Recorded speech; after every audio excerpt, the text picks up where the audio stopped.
Oui, plus que vainqueur par le sang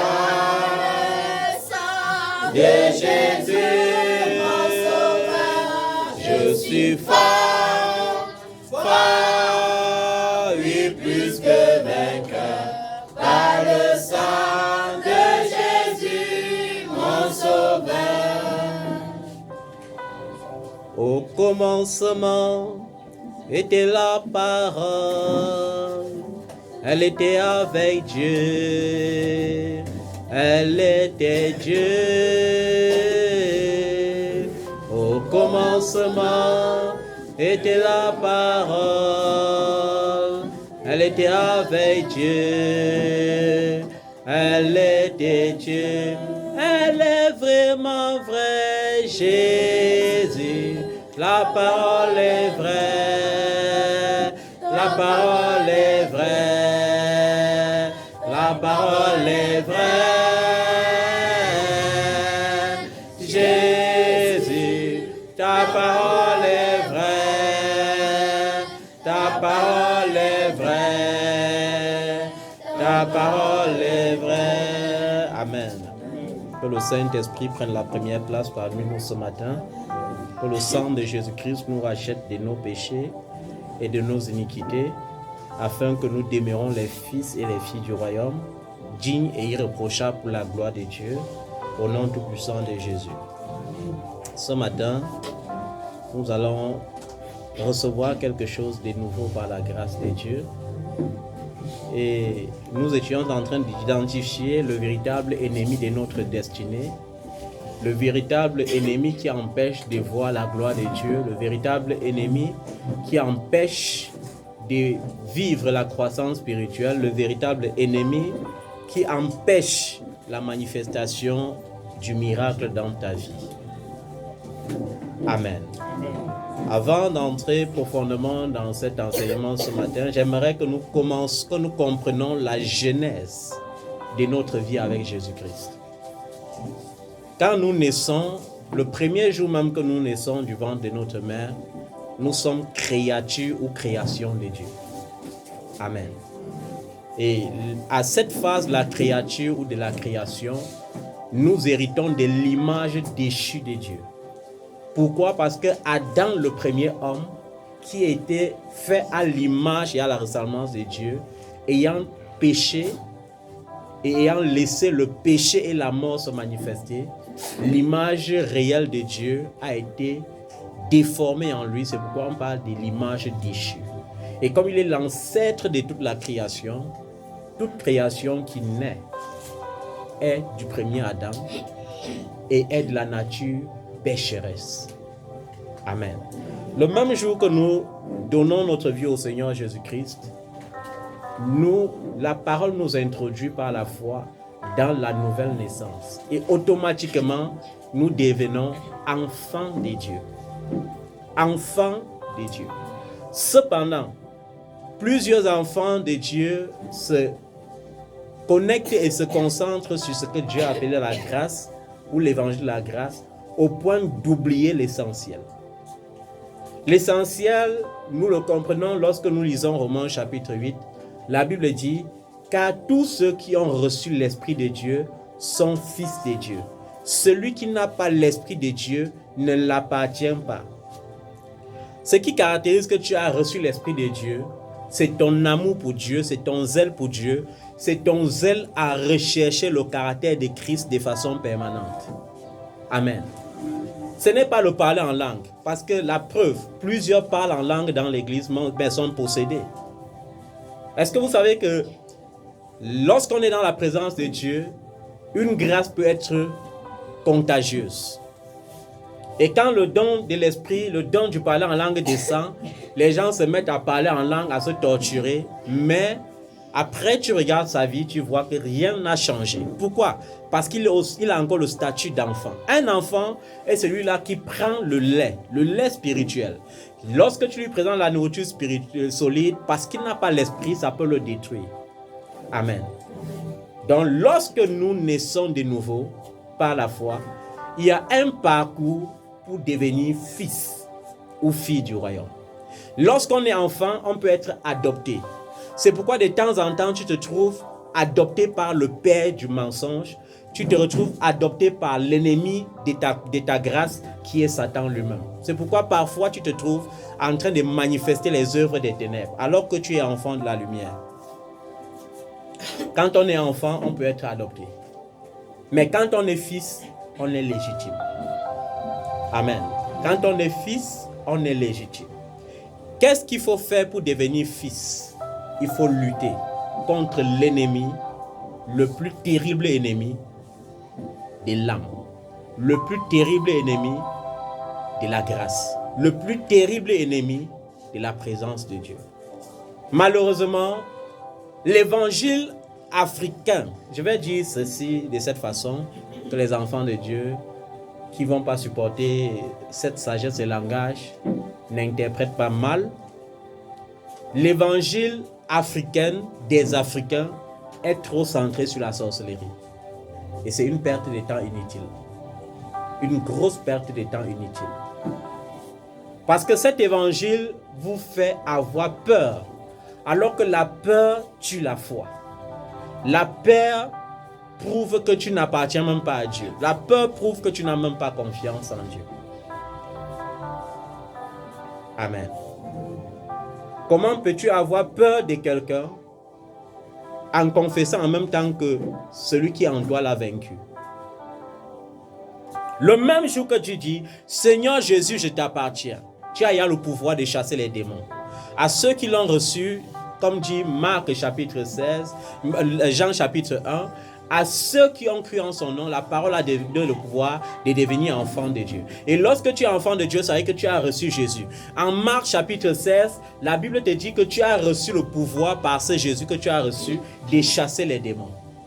Ça veut dire que le même jour que tu as accepté que Jésus-Christ est Seigneur, aucun démon ne peut plus te résister. Amen.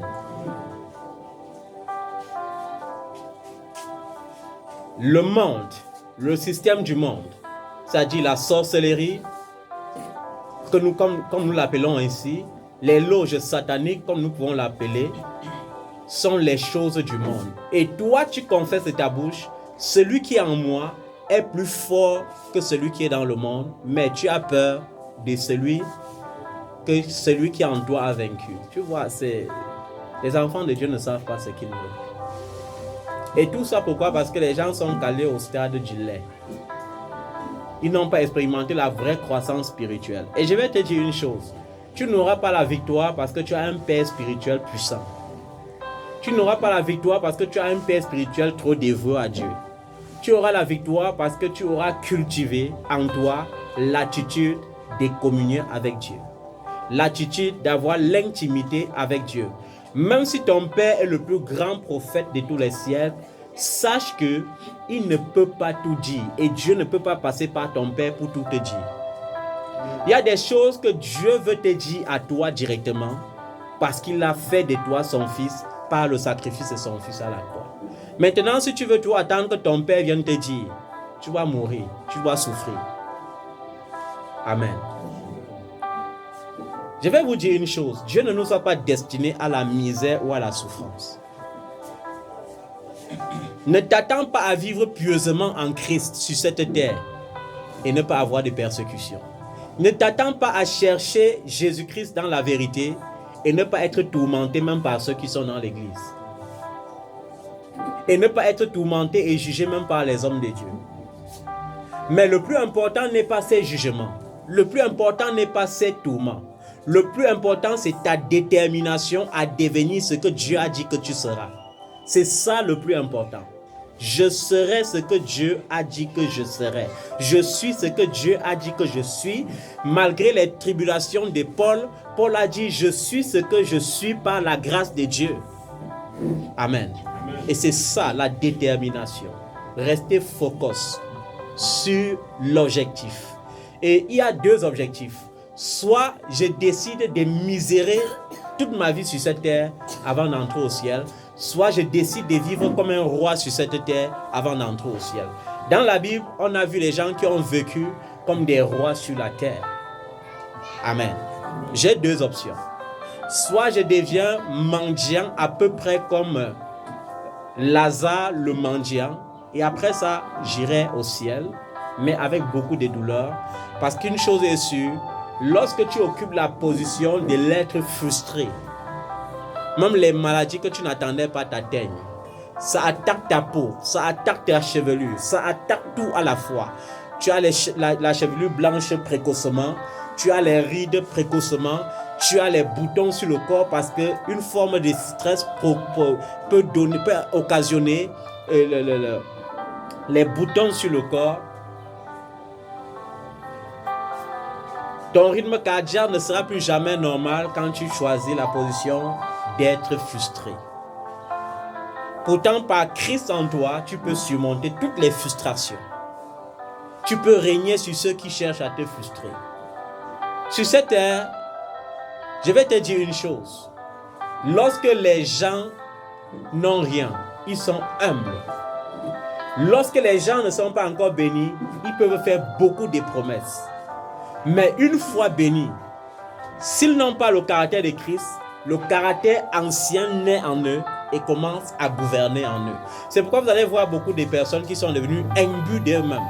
C'est-à-dire qu'une fois qu'il a l'argent, au lieu de se contenter de bâtir ou d'aider, il se contente de prendre son argent pour chercher à rendre les autres jaloux ou pour chercher à les narguer. Pourquoi?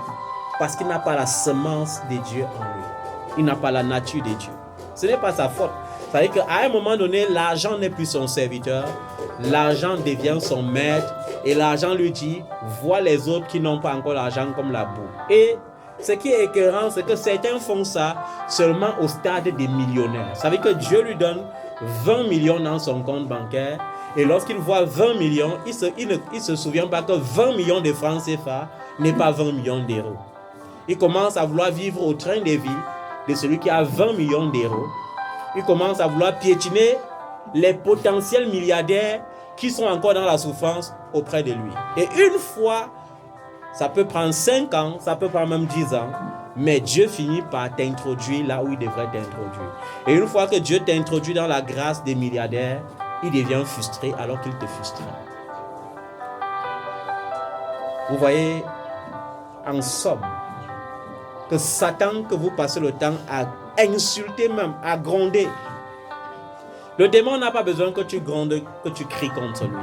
Tu dois crier contre une seule chose. Contre la situation qui te tracasse. S'il faut la sainte colère, c'est contre la pauvreté qui t'a servi. S'il faut la sainte colère, c'est contre la maladie qui t'a servi. S'il faut la sainte colère, c'est contre le célibat, c'est contre la stérilité. C'est contre tout ce qui ne contribue pas à ton bonheur terrestre. Ce n'est pas contre les démons ou les sorciers. Le démon n'a pas besoin que tu cries. Un officier, un général dans l'armée n'a pas besoin de crier sur un soldat pour qu'il s'exécute.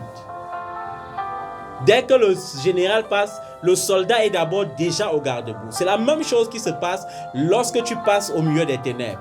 Ils sont obligés de rester au garde-boue parce qu'il y a un général, il y a un officier de la lumière qui est en train de passer. Mais maintenant, tu les crains.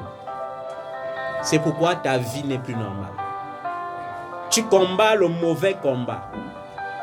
Tu combats les faux combats. Et ta vie reste stagnante. Et quand ta vie commence à devenir sèche, tu commences à t'en prendre à l'homme de Dieu, tu commences à t'en prendre à la femme de Dieu, tu commences à t'en prendre aux frères en Christ, tu commences à t'en prendre aux sœurs en Christ. Détecte rapidement l'ennemi de ta destinée et détruis-le. L'ennemi de ta destinée ne peut pas être un sorcier. Aucun sorcier n'est au-dessus de Jésus-Christ. L'ennemi de ton mariage que tu recherches ne peut pas être un sorcier. Ils sont vaincus par le sang et par les paroles de témoignages qui sortent de ta bouche. À chaque fois que tu témoignes ce que Jésus a fait pour toi, tu tues les ennemis de ta grâce, les ennemis spirituels de ta grâce. C'est pourquoi la Bible précise, ce n'est pas une lutte contre la chair et le sang. C'est une lutte contre les dominations, les autorités, les esprits méchants dans les airs et bien d'autres encore. Ce n'est pas une lutte de « tu m'avais fait ceci, je vais te rendre ceci ». Non, non, non. Amen. Ce n'est pas une lutte comme celle-là. L'ennemi de ta destinée, ce n'est pas Satan. Amen. Satan devient ton allié quand tu décides que Satan, malgré ton statut, doit devenir ton père. Alors il est obligé de te soutenir, de devenir ton allié et de te prêter beaucoup de démons qui vont t'aider à le servir. Amen.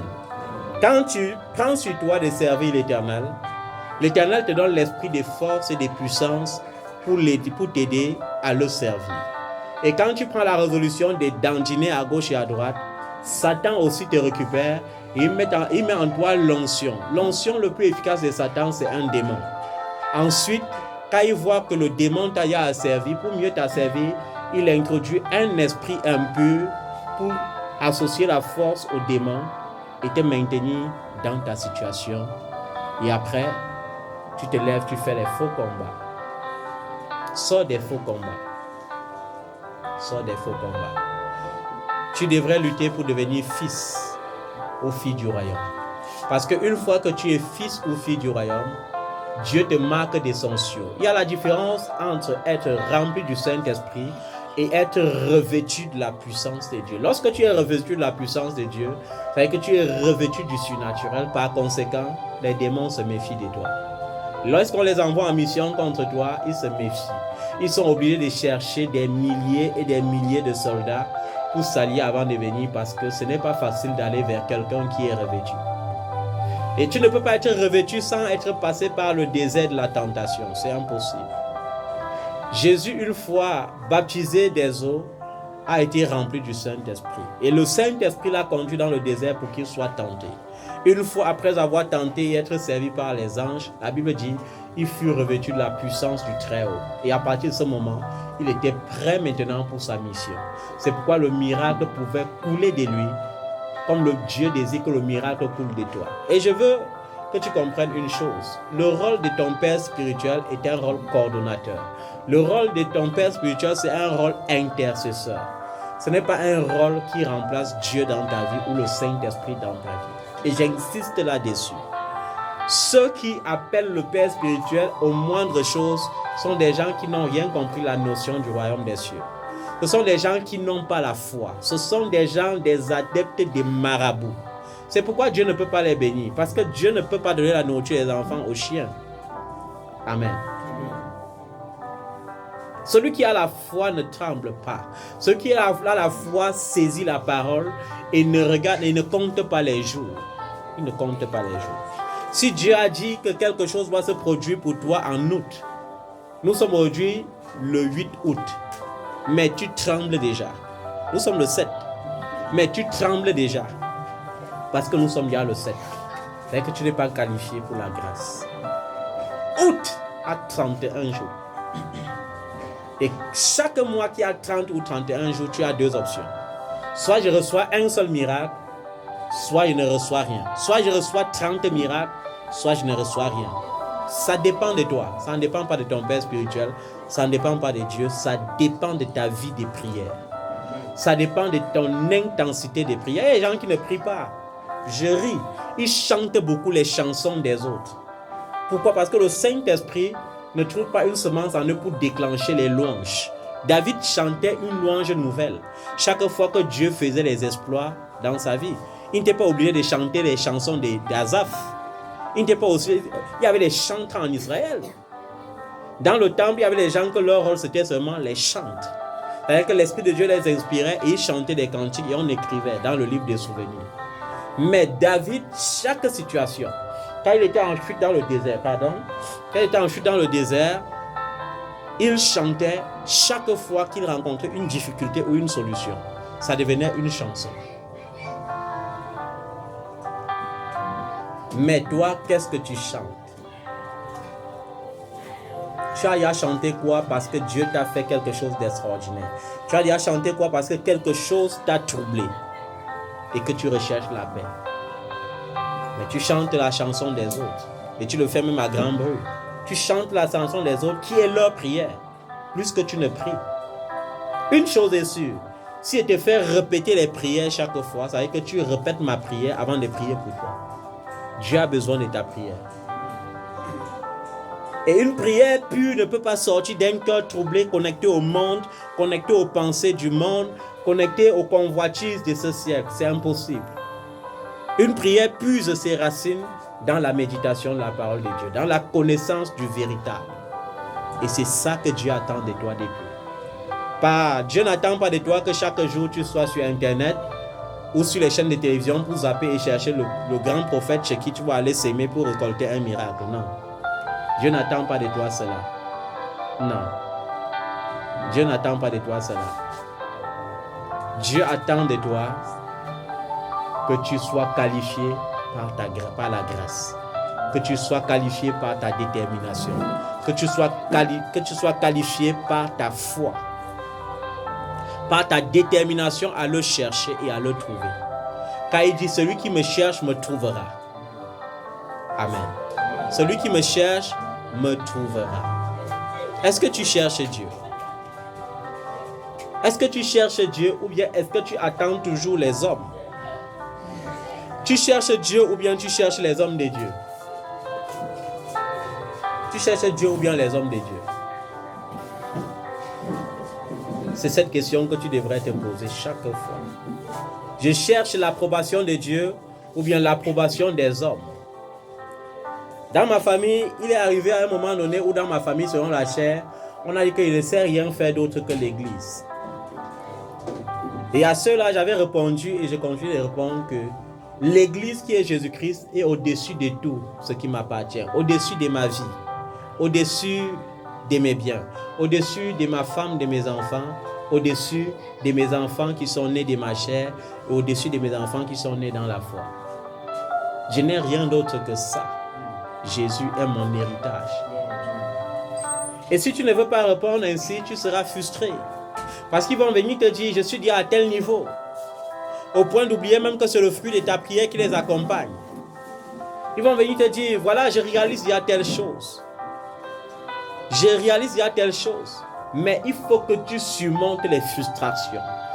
L'amour ne se frustre pas. L'amour ne ressent plus les blessures. L'amour rit devant les injures.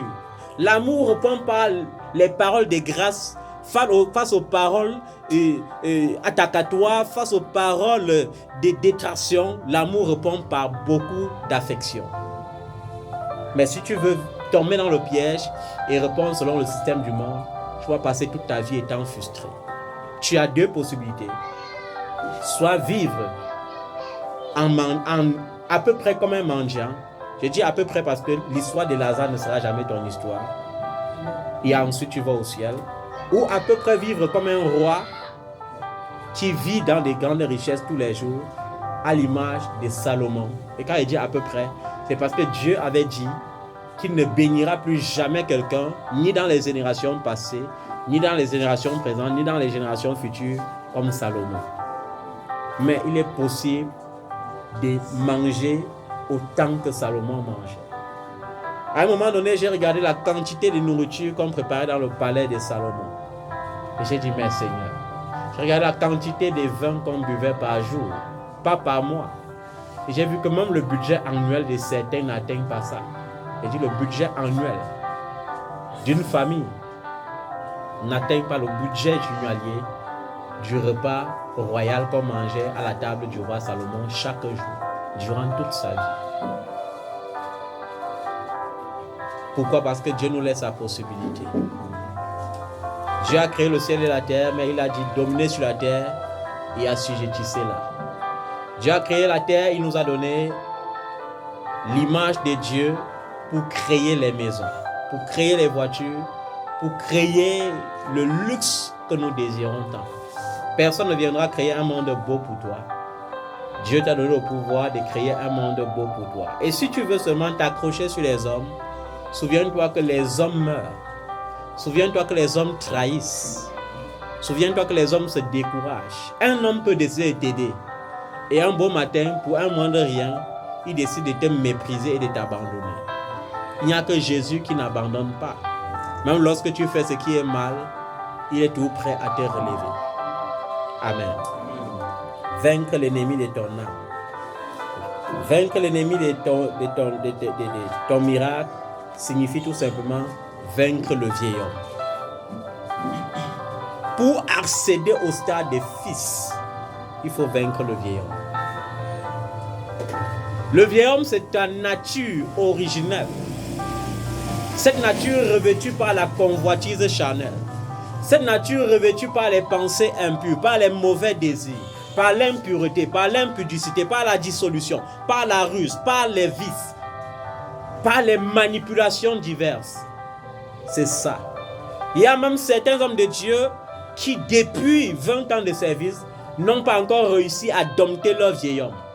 C'est-à-dire que quand il faut mentir, il ment. Et il ment calmement. Ça ne le gêne pas. Quand il faut manipuler, il manipule. Ma prière, c'est que tu sois délivré de ça au nom de Jésus. Ma prière, c'est que nous soyons tous délivrés de cela au nom de Jésus. Une personne qui est encore revêtue de son ancienne nature est trop sensible au moindre jugement. C'est-à-dire que c'est comme si tu observais seulement que ton frère glisse pour que tu juges. C'est comme si tu observais seulement que ta soeur fasse une erreur pour que tu juges. Mais le roi David te dit, mets une garde à ta bouche. Savoir mettre une garde à la bouche, c'est savoir dompter le vieil homme. Dieu sait ce que chacun de nous fait dans le secret. Il est impossible que Dieu ne sache pas. Mais par amour, Dieu t'interpelle et te demande d'abandonner parce qu'il désire te bénir. Il désire faire quoi? Et le verset clé de ce message aujourd'hui, c'est Romains chapitre 2. Il y a quelque chose de magnifique dans Romains chapitre 2 que je vais lire rapidement. Il y a le verset 1, le verset 17 jusqu'au verset 24. Je vais lire au nom de Jésus. Et là, il est écrit, « Qui que tu sois homme, toi qui juges, tu es donc inexcusable. En effet, en jugeant les autres, tu te condamnes toi-même. Puisque toi qui juges, tu agis comme eux. » Ça, c'est un verset qui m'a marqué. Qui juge les gens en disant qu'ils font mal, mais tu fais pire qu'eux. C'est pourquoi Dieu te dit, tu es donc inexcusable. Je vais prendre l'exemple. Je vous avais dit ici, lorsque tu commences à voir que le caractère que Dieu te reproche commence à se manifester sur ton enfant, sache que tu es dans un état d'alerte rouge. Tu ne peux pas blâmer l'enfant, par exemple, que l'enfant est un menteur et tu mens. Tu peux pas blâmer l'enfant que l'enfant est cupide et trop dépensier et tu es cupide et dépensier. C'est que tu prononces des jugements contre toi-même. L'amour de l'argent est la source de toutes les vices. Il y a les amitiés grandes qui ont été brisées à cause de l'argent. Il y a les ménages qui ont été brisés à cause de l'argent. Il y a les familles qui ont été divisées à cause de l'argent. Même une nation peut être divisée à cause de l'argent. Les familles se narguent, se divisent à cause de l'argent. Le grand frère, lorsqu'il a, il ne peut pas aider le petit frère. Le petit frère, lorsqu'il a, il se réjouit de ce que le grand frère n'a pas. La grande sœur, lorsqu'elle a, elle se réjouit de ce que la petite sœur n'est pas. Et si la petite sœur qui a, elle se réjouit de ce que la grande sœur n'est pas. Et ça crée la jalousie familiale, ça crée les conflits familiales, ça rend les gens sournois. Et c'est comme ça que la sorcellerie, que vous passez le temps à combattre, prend position parmi vous. L'amour de l'argent. Si parmi tous les caractères du vieil homme, tu as vaincu l'argent, c'est que tu peux vaincre tous les démons. Mais si tu n'as pas vaincu l'argent, cherche à avoir la victoire sur l'argent. Parce que si tu n'as pas la victoire sur l'argent, non. Tu ne peux pas être riche à une certaine dimension. Tu as à limiter ta vie. Parce que Dieu, à un certain moment dans son royaume, ne donne pas l'argent à ceux qui n'ont pas la maîtrise de l'argent. Il ne donne pas. Pourquoi? Parce que s'il te bénit avec de l'argent lorsque tu n'as pas la maîtrise de l'argent, au lieu de bâtir avec l'argent, tu vas détruire tout autour de toi et te détruire toi-même avec l'argent. L'argent n'est pas un instrument pour attiser la haine, pour attiser les divisions. J'ai vu les gens qu'on a transformés en Dieu parce qu'ils ont eu l'argent. On a remplacé Dieu avec eux. Pourquoi? Parce que lorsqu'ils toussent, même si c'est mauvais, on est obligé d'acclamer. Lorsqu'il dit sauter à la mer, on ne regarde plus si c'est la mer, on saute. Pourquoi? Parce que celui qui ne saute pas n'aura rien de lui. Ça ne doit pas être ton cas. Et il y a certains parmi vous qui n'arrivent pas toujours à avoir la maîtrise sur l'argent. Et je les exhorte à avoir la maîtrise sur l'argent le plus rapidement possible. Quand tu as l'argent à main, ne retiens pas l'argent qui ne t'appartient pas dans l'argent que tu as à main. Non, ça c'est te bloquer. Tu te bloques. Tu peux avoir un dossier, tu peux déposer un dossier qui allait réussir. Mais à cause du fait que tu bloques toujours l'argent pour créer l'amertume dans le cœur des autres, ça te bloque. Et je dis à quelqu'un, si tel est encore ton cas, change rapidement. Ou bien ne juge plus jamais quelqu'un au sujet de l'argent devant moi. C'est que la colère de mon Dieu va s'emparer de toi. À bon entendeur le salut. Toi qui juges les autres, tu commets les mêmes choses. Tu juges au sujet de l'argent, pourtant toi-même tu es grave avec l'argent. Tu juges au sujet des mensonges alors que tu es un parfait menteur. Tu juges que les gens sont cupides, tu es plus cupide qu'eux. Tu juges les gens qui sont idolâtres et tu commets des sacrilèges. Tu juges les gens qui sont impudiques et tu es impur. Dieu te dit que tu es donc inexcusable. Et c'est ça l'ennemi de ton vrai miracle. Ton vrai ennemi, c'est ça. Mais parfois, au lieu de te concentrer sur ça, tu n'arrives pas à te soucier. Mon véritable souci, c'est quoi? La seule chose qui peut me soucier, c'est de voir que les gens ont calomnié le nom du Seigneur à cause de mon caractère. Quand un païen dit, après ils vont dire qu'ils sont à l'église, regarde le fruit qu'ils produisent. C'est vrai qu'on a calomnié le nom de Dieu à cause de toi. C'est ça ma seule inquiétude. Veillez à ce que le nom de l'Éternel ne soit jamais calomnié à cause de mon caractère. Veillez à ce que le nom de l'Éternel ne soit jamais calomnié à cause des paroles mauvaises qui sortent de ma bouche. Et au lieu de se concentrer sur ton caractère, pour avoir le caractère de Christ, pour être revêtu de Dieu, afin que Dieu envahisse ta vie avec sa présence, parce que c'est sa présence qui apporte le miracle, tu es concentré sur les démons, tu es concentré sur les actions prophétiques. Feu, feu. Chaque jour c'est feu, chaque jour c'est le jeûne, chaque jour c'est l'attente des miracles. Et on te dit les miracles que tu ne vois jamais, on prophétise, tu ne vois jamais, mais tu attends tous les prophéties. Tu es en train de t'auto-détruire. Il faut que tu arrêtes ça. Mais stop et commence à t'examiner. Mais stop et commence à t'examiner. Ne continue pas seulement de courir. Comment tu peux être dans la foi depuis 10 ans? Et dans ta famille, les gens ne remarquent pas que ton caractère a changé. Tu crois que qu'est-ce qui doit attirer ta famille à Christ? C'est ton caractère. Les gens ont su et ont commencé à dire que le gars-ci, il est sérieux avec son Jésus. Lorsque j'ai dit les réunions mondaines, vous ne me verrez pas dans vos réunions mondaines. Si oui, pour la cause du Christ. Et quand c'est entré même dans la famille, et ils ont remarqué que non, c'était comme ça, ils ont dit non, il est sérieux avec son Jésus. Ça les interpelle. Et c'est ça qui peut les attirer à Christ. Tu es à Christ et tu prévois ton lendemain en faisant les réunions parce que tu dis que quand tu vas mourir, on va acheter le cercueil. On va cotiser telle somme pour donner. Vraiment. Ce n'est pas la sorcellerie que tu combats, que tu pratiques. Comment tu peux mettre les garde-fous, toi, enfant du royaume, avec les choses du monde? La Bible dit que celui qui est ami du monde est ennemi de Dieu. Tu te rends ennemi de Dieu et tu attends le miracle de Dieu. Tu veux puiser dans le royaume pour aller injecter dans le monde. Non. Non, ça ne sera pas ainsi. J'ai même dit ici, et je continue de dire que Dieu n'aime pas le bruit. Qu'est-ce qui rend Dieu Dieu? C'est sa parole. Qu'est-ce qui rend Dieu Dieu? C'est la fidélité dans sa parole. Dieu est fidèle. Ce qu'il dit, il réalise. Ce qu'il dit, il fait.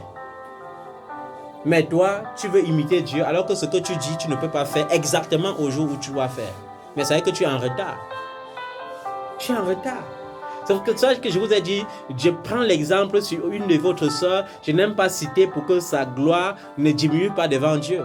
Mais sa manière d'approcher Dieu, les gens m'ont dit, elle vole la grâce. Mais elle puise la grâce de la plus meilleure manière possible. Pourquoi? Parce qu'elle approche Dieu en sachant que Dieu est puissant. Elle approche Dieu en sachant que Dieu peut intervenir. Mais les gens remplissent l'église et doutent. Ils sont là dans un esprit de calcul. Est-ce que ça va même se faire cette année? Est-ce que Dieu la va même faire? Et ils attendent que Dieu agisse. Non. Elle approche Dieu sachant que Dieu peut. Elle approche Dieu sachant que Dieu fera. Et c'est pour ça que Dieu fait et Dieu fera encore dans sa vie. Parce qu'elle ne dit pas, elle surprend. Elle ne dit pas. Si elle te dit déjà, c'est qu'elle est en chemin en train de faire. Hey. On n'a même pas encore annoncé la rentrée scolaire. Elle a tracé ce qu'elle peut faire dans l'église en ce qui concerne la rentrée scolaire. Alors qu'elle ne vient même pas au culte de dimanche. Rares sont les jours qu'elle apparaît. Mais quand elle apparaît, c'est pour approcher Dieu de façon à être béni. Et on appelle ça un intendant fidèle. On appelle ça un homme prudent. On dit qu'un homme prudent, c'est cet ingénieur qui, avant de bâtir une maison, s'assoit d'abord et fait les calculs. Lorsqu'il voit que l'argent est suffisant pour commencer jusqu'à la finition, il lance le chantier. Un homme prudent, c'est cet homme qui ne bâtit pas sur du sable, mais qui bâtit sur du roc. C'est ça. C'est ça. Accorde-toi promptement avec ton adversaire lorsqu'il est encore en chemin. Dans ce qu'on écoute seulement les rumeurs que papa peut être irrité. Non. Elle dit que le cœur là ne peut pas s'irriter contre moi. Elle fait tout pour que ton cœur soit dans la réjouissance. Mais il y a les enfants que lorsque tu te couches, quand tu dors et que l'Esprit de Dieu te réveille, c'est son nom qui passe. L'amertume gagne ton cœur. Ça te donne l'insomnie. Pourquoi? Parce que tu regardes cet enfant, tu vois, il est l'ennemi de son propre progrès. Il est l'ennemi du progrès de l'œuvre de Dieu. Il est même l'ennemi de ton propre progrès. Comment tu peux être content d'avoir ce genre d'enfant? Mais Jésus dit, laissez-les croître ensemble. C'est pour ça qu'on ne vous chasse pas. Laissez-les croître ensemble. Quand l'ivraie et la bonne semence vont grandir, les anges vont d'abord venir arracher l'ivraie. Ils vont lier l'ivraie pour jeter dans le feu et la bonne semence sera amassée dans le grenier. Quand tu veux juger, assure-toi que tu ne commets pas les mêmes choses que tu critiques ou que tu juges. Assure-toi. C'est très important. Et je vous ai dit, quand tu veux faire quelque chose, fais. Ne dis jamais je vais faire et tu fais le contraire. Que ce soit à moi-même, que ce soit aux enfants. La Bible dit que quoi? Les anges des petits enfants sont constamment dans la présence de Dieu. Les anges des enfants sont constamment dans la présence de Dieu. C'est-à-dire qu'au lieu de faire une promesse à un enfant et lui faire réfléchir après, faire une grande personne. Amen. C'est très dangereux quand un enfant s'assoit et dit que hey, tel promet et manque. Non, c'est dangereux. Sors de ça. Sors de ça, bien-aimé. Le Seigneur t'aime. Il désire te bénir. Mais il faut que tu combattes le vrai combat. Et au verset 17, on dit, toi qui te donnes le nom des Juifs. Et je vais lire ça autrement. Toi qui te donnes le nom des généraux. Toi qui te donnes le nom des archibishops. Toi qui te donnes le nom des bishops. Toi qui te donnes le nom des docteurs. Toi qui te donnes le nom d'archevêques, d'évêques. Toi qui te donnes le nom des prophètes. Toi qui te donnes le nom des prophètes majeurs, plus. Toi qui te donnes le nom des pasteurs. Toi qui te donnes le nom des prophètes expression 3+. Toi qui te donnes le nom des grands docteurs. Tu te reposes sur la théologie. C'est ça qu'on appelle ici la loi. Tu places ta fierté dans ton Dieu. Tu connais sa volonté et tu discernes ce qui est important. Car tu es instruit par la théologie ou par la loi de Dieu. Tu es convaincu d'être le conducteur des aveugles. J'aime ce verset, bien-aimé. Et ça parle de l'église d'aujourd'hui. Un aveugle qui amasse les aveugles et les aveugles applaudissent au fur et à mesure qu'on les traîne vers l'enfer, ils applaudissent. Ils crient de joie, la sueur coule. Ils disent que c'est la manifestation de Dieu. Quelle catastrophe. Que Dieu ait pitié. Que Dieu ait pitié de ses enfants.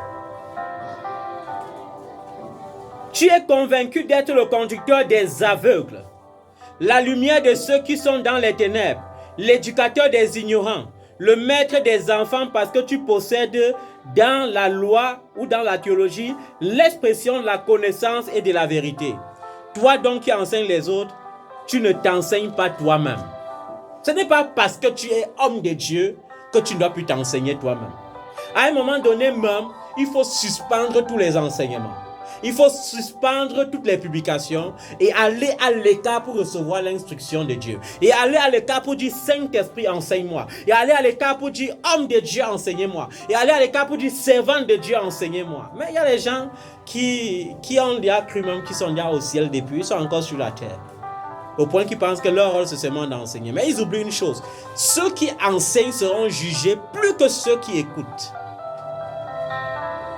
Toi qui prêches de ne pas voler, tu voles. Chaque jour, tu montes au pupitre. Oh, ne volez pas, ne volez pas. Mais tu es le premier voleur lorsque tu dis aux enfants de faire ce qui ne vient pas de Dieu et tu dis que ça vient de Dieu. Dieu m'a révélé qu'il faut que tu me donnes 500 €. Dieu m'a révélé qu'il faut que tu me donnes 1000 €. Dieu m'a révélé qu'il faut que tu donnes le sacrifice de bœufs. On ne sacrifie plus les animaux, mais tu dis aux enfants de convertir ce qu'on donnait dans la loi ancestrale. Dans la loi que Christ a vaincue, dans la loi que Christ a effacée, tu les renvoies dedans d'aller convertir les offrandes en bœufs, en ceci et de venir te donner dans l'autel pour être béni. Voleur. Tu prêches, je n'ai pas volé, mais tu voles. Dieu m'a prescrit, Dieu m'a instruit que après ce jeûne, vous donnez l'offrande de 50 €, l'offrande de 40 €, l'offrande du vent, l'offrande de ceci, l'offrande de quel vent? Si le vent là souffle sur ta vie, tu vas tenir debout. Tu étais là quand Dieu créait le vent. Tu parles de perfectionnement. Tu étais là dans la perfection de Dieu. Tu parles de croissance. Tu connais comment Dieu fait croître? Tu ne connais rien. Docteur des insensés. Toi qui dis de ne pas commettre l'adultère, mais tu commets l'adultère. Et je vous ai précisé que commettre l'adultère n'est pas seulement aller en acte. C'est aussi créer les rêves. C'est aussi regarder les séries de télévision et de t'imaginer dans ça. C'est aussi rester de temps en temps et penser à tes antécédents. Quand je sortais avec elle, après tu rêves de lui et tu dis que ce sont les esprits des eaux.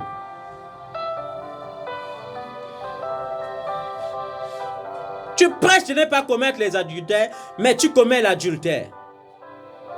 Toi, qui as les idoles en horaire, tu pilles le temple. Tu dis, je n'aime pas l'idolâtrie. Vous les catholiques, vous aimez toujours vous prosterner devant Marie. Vous aimez toujours faire ceci. Mais tu fabriques les chapelets et tu vends au peuple. Tu fabriques les bagues, tu vends au peuple. Tu vends même ta photo au peuple. Idolâtre. Et vous qui achetez, vous êtes en abomination devant l'Éternel parce que vous pratiquez l'idolâtrie. Et comme je dis là, si tu as encore la photo de ton prophète à la maison, va déchirer ça. Et crie à sa place Jésus. Ton prophète n'est pas ton Jésus. Ton père spirituel n'est pas ton Jésus. Ta mère spirituelle n'est pas ton Jésus. Il n'est même pas capable d'aller à la croix pour toi. C'est Jésus qui est allé à la croix. Même quand il te dit qu'il te sauve là, ce n'est pas lui qui sauve, c'est Jésus qui sauve par lui. Mais vous collez ces photos partout. Vous collez ces photos partout. Au plafond, dans les murs, dans la chambre. C'est ça qui vous provoque, c'est ça qui vous protège des apparitions sataniques. Parce que les démons communient avec les démons. Et c'est vous qui les encouragez dans ça. Toujours consultation prophétique. Bande de mages. D'astrologues, des magiciens, d'augures. Ennemis de Dieu, ennemis de la grâce. Et au lieu de combattre ça, vous combattez les démons qui sont même bien vaincus depuis. Vous inventez les sorciers partout, les souris ne peuvent plus passer à la maison parce que selon vous, les souris n'ont pas été créées. Toutes les souris qui passent à la maison, ce sont les sorciers. Si un cafard passe, c'est le feu. Si un lézard passe, alors c'est même la catastrophe. C'est feu plus. Feu plus jeûne. Si une chenille passe par là, oh, il faut jeûner 7 jours. Et pitié de votre corps. Trop jeûner endommage les cellules. Hein? Trop jeûner endommage les cellules. Il y a beaucoup de serviteurs de Dieu que j'aimais beaucoup et que quand je continue d'aimer, mais on ne peut plus se voir physiquement parce que le jeûne les a tués. Même la servante de Dieu qui m'avait offert cette Bible, elle a pris 40 jours de jeûne et ça l'a tuée. Oui, mais ça l'a tuée. On l'a trouvée dans sa chambre toute déshydratée. Après 30 jours de jeûne à sec, on l'a conduite à l'hôpital, il n'y avait plus rien à faire. Elle est morte, on l'a enterrée. Et quand tu vas aller au ciel, Dieu va dire, regarde-moi celui-ci. Tu es mort comme ça à cause de ton ignorance plus. Tu dis que j'ai accompli les choses pour toi, mais tu veux m'aider à accomplir. Mais tu es fou. Tu es venu avant le temps. Qui va encore évangéliser sur la terre maintenant? Puisqu'elle était évangéliste. Tu connais combien d'âmes pouvaient encore être sauvées si elle était en vie? Mais parce que vous voyez les démons partout. Les membres de votre famille qui ne vous aiment plus sont les démons. Les membres de votre famille qui vous narguent trop sont les sorciers. Vous êtes divisés.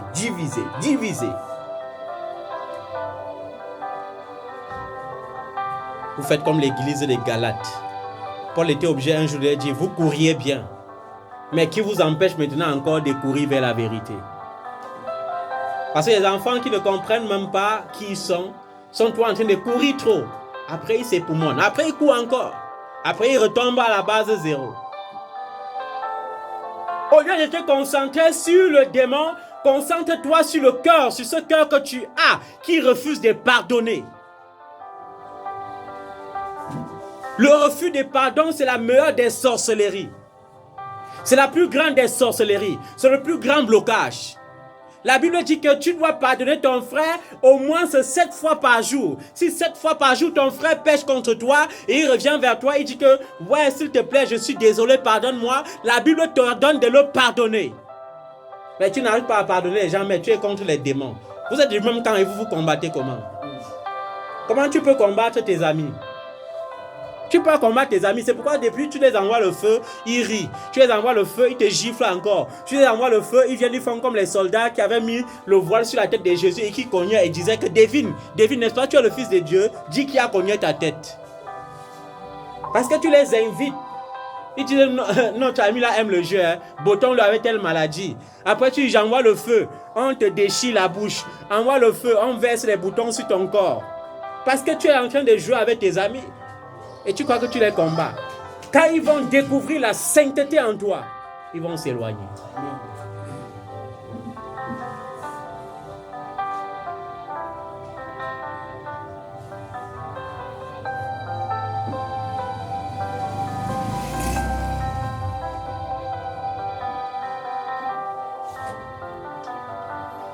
Et nous étions en train de parler de ceux qui blâment des choses et les commettent en même temps. Et il faut que cela change.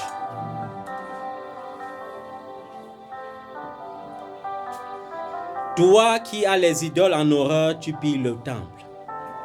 Tu transformes l'œuvre de Dieu en commerce. Tous serviteurs de Dieu qui transforment l'œuvre de Dieu en commerce, vous devez les appeler les mercenaires. Cessez de dire, ce sont les hommes de Dieu. Ils sont puissants. Puissants par quoi? Puissants par des choses qu'ils vous vendent. Puissants par les morceaux de mouchoirs qu'ils achètent à 100 francs et ils optionnent pour vendre à 5 millions. C'est ça la puissance? Idolâtre. Et vous les encouragez. Vous serez jugés avec eux. Que Dieu nous en préserve. Que Dieu me préserve. Toi qui places ta fierté dans la loi. Toi qui places ta fierté dans la théologie. Toi qui cites j'ai 5 diplômes de théologie. Toi qui cites j'ai 10 diplômes de théologie. Tu déshonores Dieu en transgressant la loi. Tu déshonores Dieu en transgressant sa parole. En effet, le nom de Dieu est blasphémé parmi les nations à cause de vous, comme cela est écrit. Vous connaissez combien de fois on est allé au marché pour évangéliser et les gens ont refusé d'écouter l'évangile parce qu'ils ont dit, voilà comment ils font toujours pour nous tromper. Après, ils nous entassent quelque part, ils commencent à nous vendre les choses, ils commencent à arracher nos argents jusqu'à on finit pauvre. Le nom de Dieu est calomnié à cause de vous. Vous arrachez tout, même aux veuves. Vous connaissez combien de veuves dans cette nation ont vendu leur maison parce que l'homme de Dieu les a convaincus que Dieu a dit qu'elles vendent sa maison et qu'elles partent en location.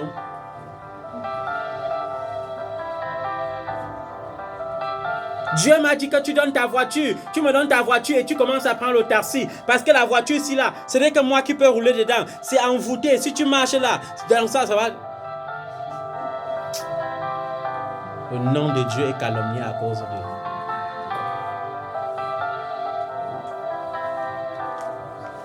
Au lieu de passer ta vie à jeûner et à lutter contre les démons, passe ta vie à jeûner et à prier pour avoir le cœur de Dieu.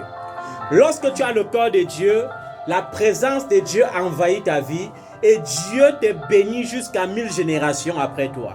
Il te bénit d'abord bien et il bénit tous ceux qui te bénissent et il maudit tous ceux qui te maudissent et à perpétuité jusqu'à 1000 générations. Quant aux démons, donne-leur les ordres. Tu n'as pas besoin de crier. Démons des mensonges, je te lis au nom de Jésus. C'est exécuté. Mais maintenant, cette pauvreté qui te dérange, crie contre elle. Blâme-la. Montre-la que tu n'es pas né pour être pauvre.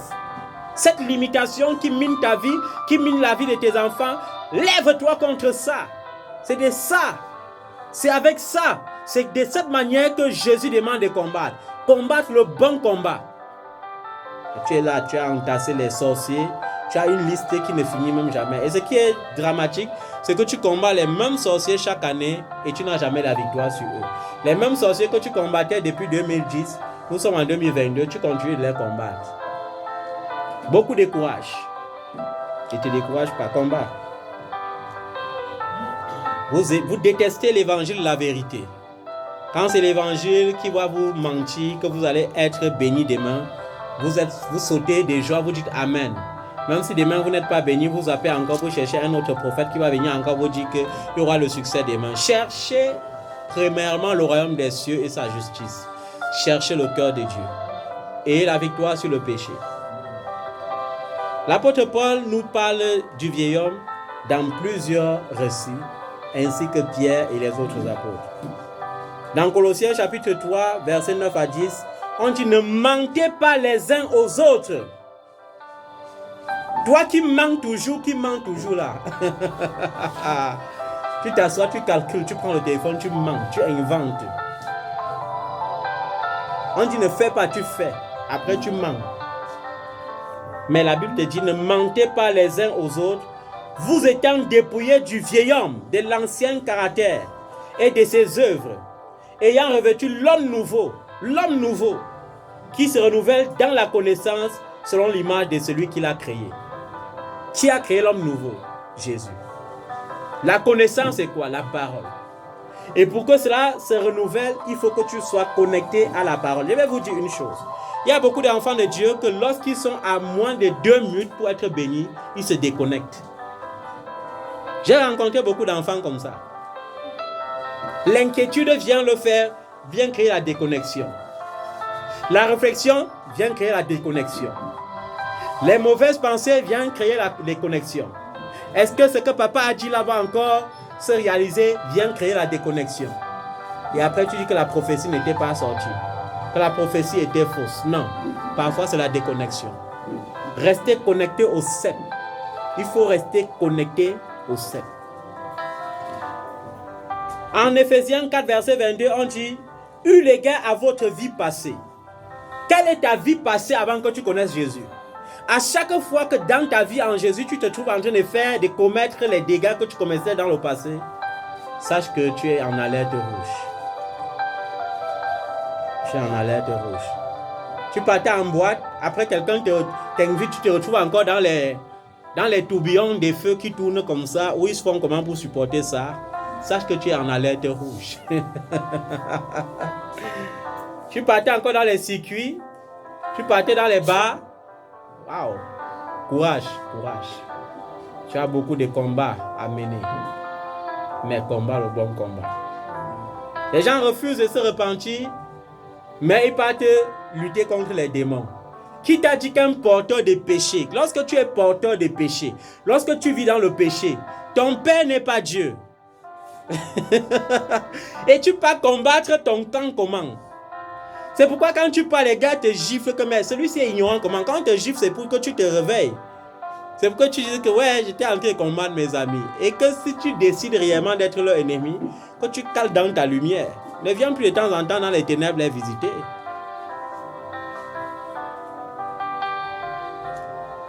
Le vieil homme qui se corrompt par les convoitises trompeuses et à être renouvelé dans l'esprit de votre intelligence. L'esprit de votre intelligence, c'est la pensée. Est-ce que ta pensée est renouvelée? Est-ce que ta pensée, c'est la pensée de Christ?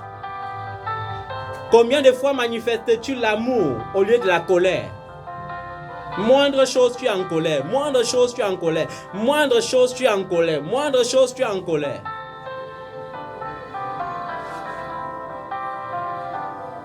Et c'est pourquoi beaucoup d'enfants viennent transformer la vie des hommes de Dieu en bénéfice des contreparties. Si ton Dieu me donne 100 millions, non, je vais te donner 50 millions. Si ton Dieu me bénit, non, je vais. Si ton Dieu me fait ceci, je vais. Si ton Dieu... Non, on est fatigué de ça. Fais même d'abord. Amen. Fais d'abord.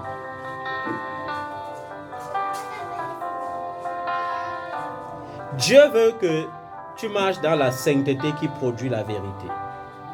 Dieu veut que tu marches dans une justice, dans une sainteté qui produit la vérité. Et c'est ça, être vêtu de l'homme nouveau. Dans Romains chapitre 6, verset 6, on dit « Sachant que notre vieil homme a été crucifié avec Jésus, afin que le corps du péché fût détruit. » Le corps qui émet le péché doit être détruit. Et j'exhorte chacun à accroître sa vie de prière. Vous êtes dans la réflexion, vous ne priez pas. Vous travaillez physiquement beaucoup, mais vous priez moins. Vous n'avez aucune intimité avec Dieu. Dieu désire vous parler, mais il vient vous ronfler parce que vous vous tuez à la tâche. Créez les temps de prière. Il est écrit prier sans cesse. Même lorsque tu es dans ton lieu de travail, prie en esprit. Prie. L'esprit n'a rien à voir avec la chair. Tu n'es pas obligé de combiner ta chair à l'esprit pour prier.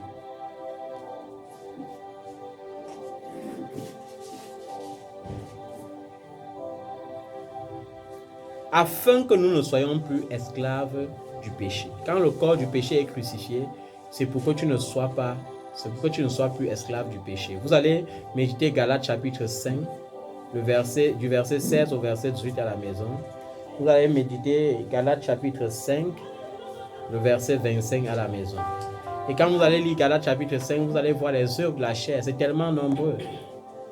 Les œuvres de la chair sont tellement nombreuses. Et c'est ces œuvres que vous devrez détruire. En 1 Pierre chapitre 2 verset 1, il est écrit « Rejetant donc toute malice, toute ruse. » Ouais.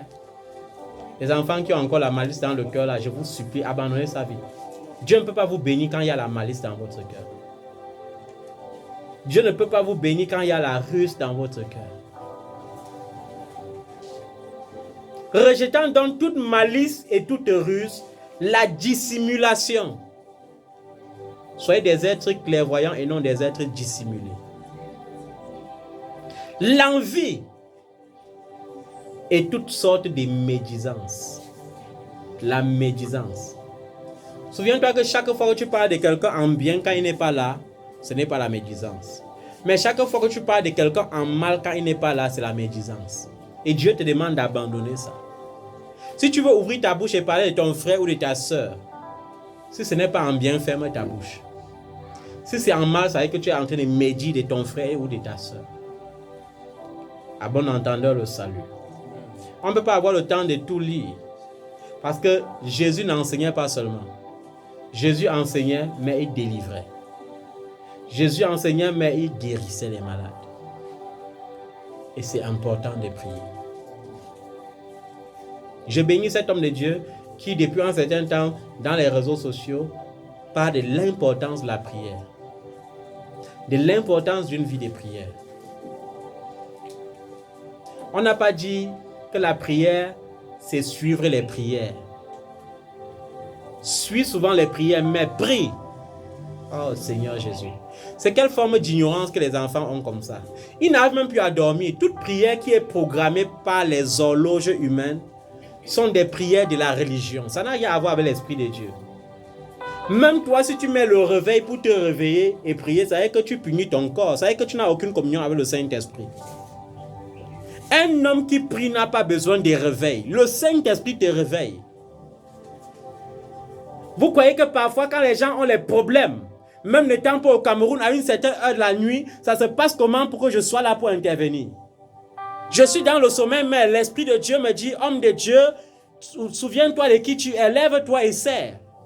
Et quand je me lève, je me connecte et je vois que telle personne m'attendait, telle personne était dans la détresse.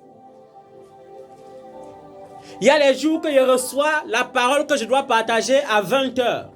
Les jours que je reçois à 23h. Les jours où je reçois à 2h du matin. Les jours où je reçois à minuit. Les jours où je reçois à 6h. Parce que si les heures coïncident beaucoup, ce n'est plus Dieu, c'est ta religion. Cessez de prier les prières des gens. Tu n'arrives plus à dormir parce que, oh, minuit, la prière de minuit. Il faut qu'elle prenne la prière de minuit. Il faut qu'elle prenne la prière de midi. Il faut qu'elle... Hey, mon Dieu, c'est quoi? C'est quel esclavage comme ça? Sortez de la religion. Dieu n'est pas une religion. On ne refuse pas d'écouter les enseignements. On ne refuse pas d'écouter les prières. Mais Dieu te dit, prie. Prie sans cesse. Quelle est ta vie?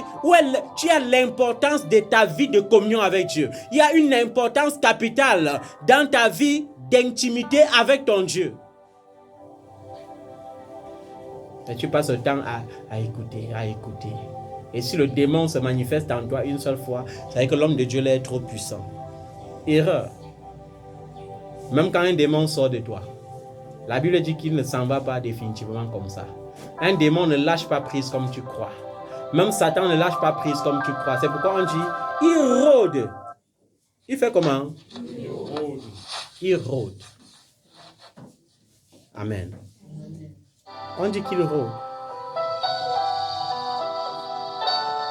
Et la Bible dit que quand un démon sort, il rôde, il vient, il guette. Il regarde le corps. Si dans le corps, il voit le mensonge. Si dans le corps, il voit la saleté. Et il voit qu'il était le démon de l'impudicité. Il s'en va maintenant dire que, ok, démon du mensonge, pardon, viens. Démon de ceci, oh, on nous a créé une maison là-bas. Il prend 7 démons plus méchants que lui. Il vient s'installer dans ta vie. Et la Bible dit que ta dernière condition devient encore plus pire que la première. On voit les gens qui jouent à les mêmes habitudes chaque fois. Ça m'écoeure. Pourquoi vous voulez vous bloquer? Pourquoi vous vous bloquez? Pourquoi vous voulez vivre la même chose? Pourquoi vous voulez demeurer sur place? Le temps sur la terre est très court. Pourquoi vous ne voulez pas vivre de belles choses une bonne fois pour toutes?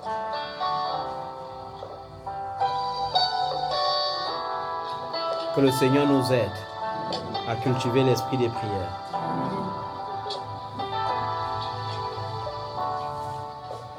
Vous allez lire à la maison 1 Pierre chapitre 1 verset 14, 1 Pierre chapitre 2 verset 24, 1 Jean chapitre 1 verset 6 à 7,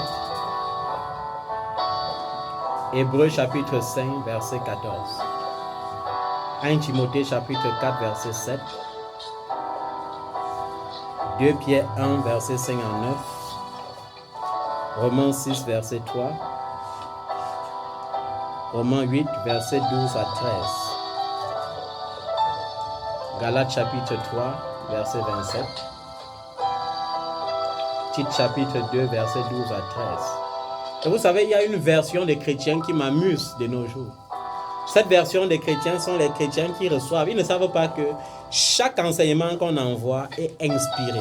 On n'envoie pas les enseignements dans les groupes pour rien. On envoie les enseignements pour l'édification de l'Église.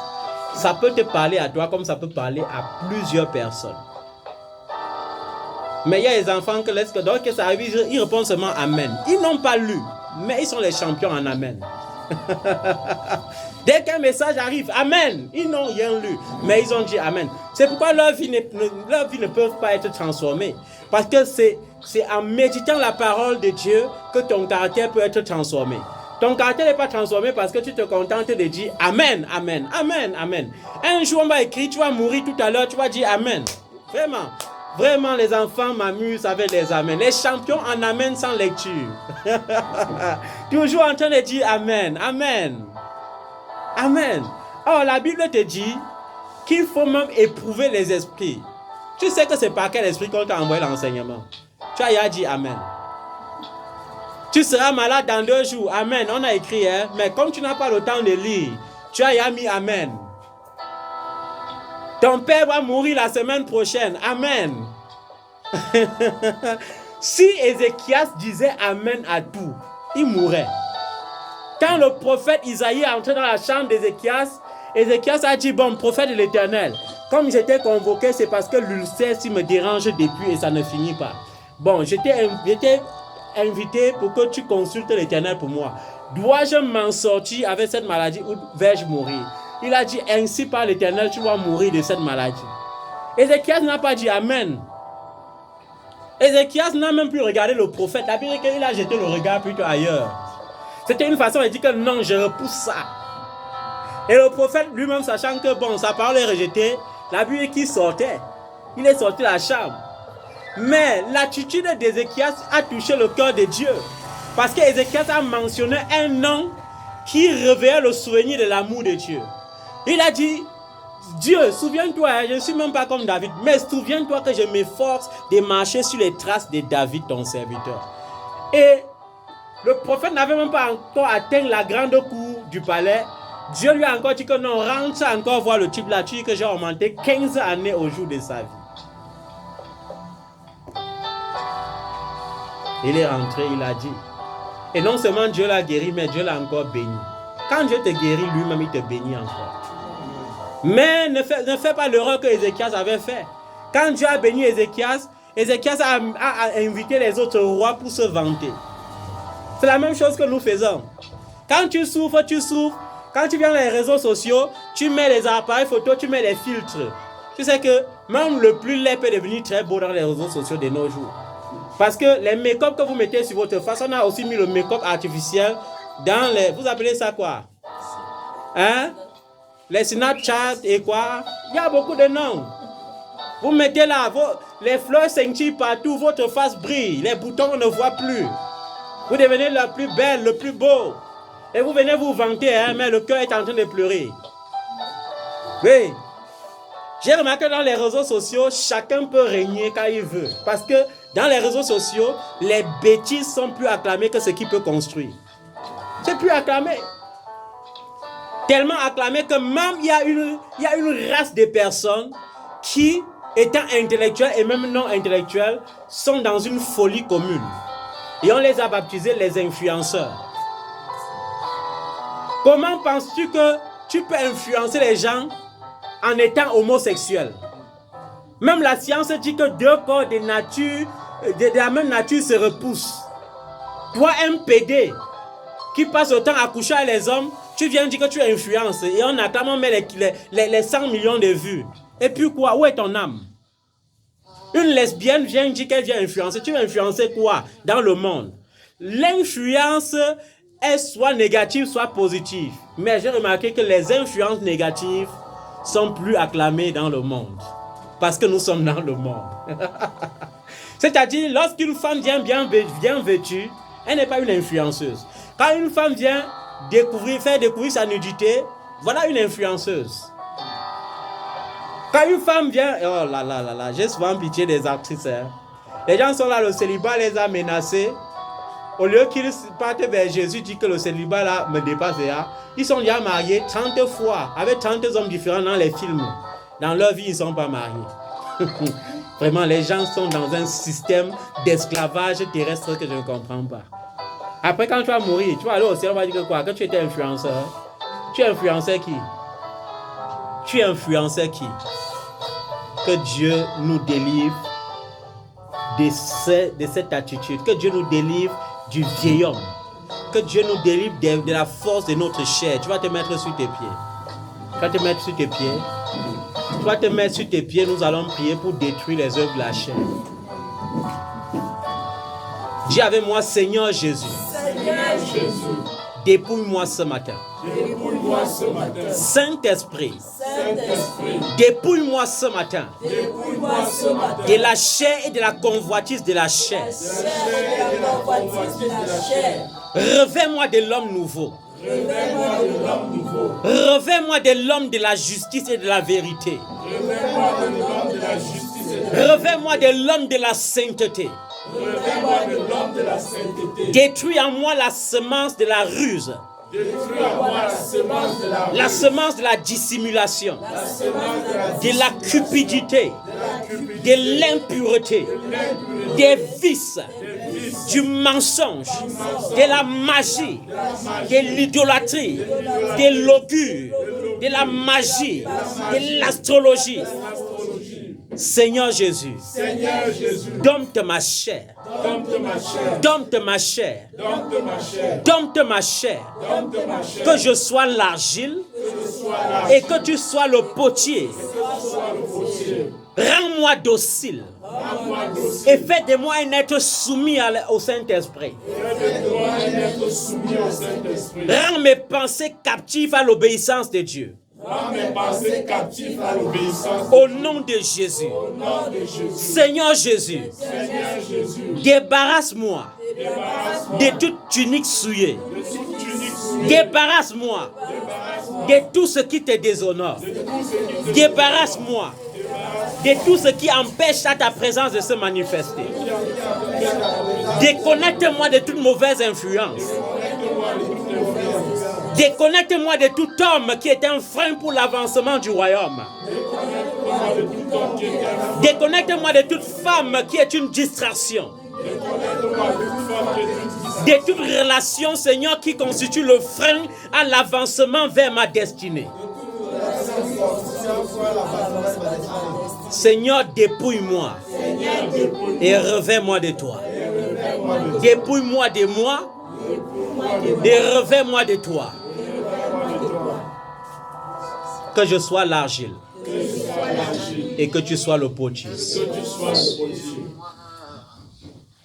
Fais quelque chose, Seigneur. Fais quelque chose, Seigneur. Au nom de Jésus. Au nom de Jésus. Amen. Amen. Amen.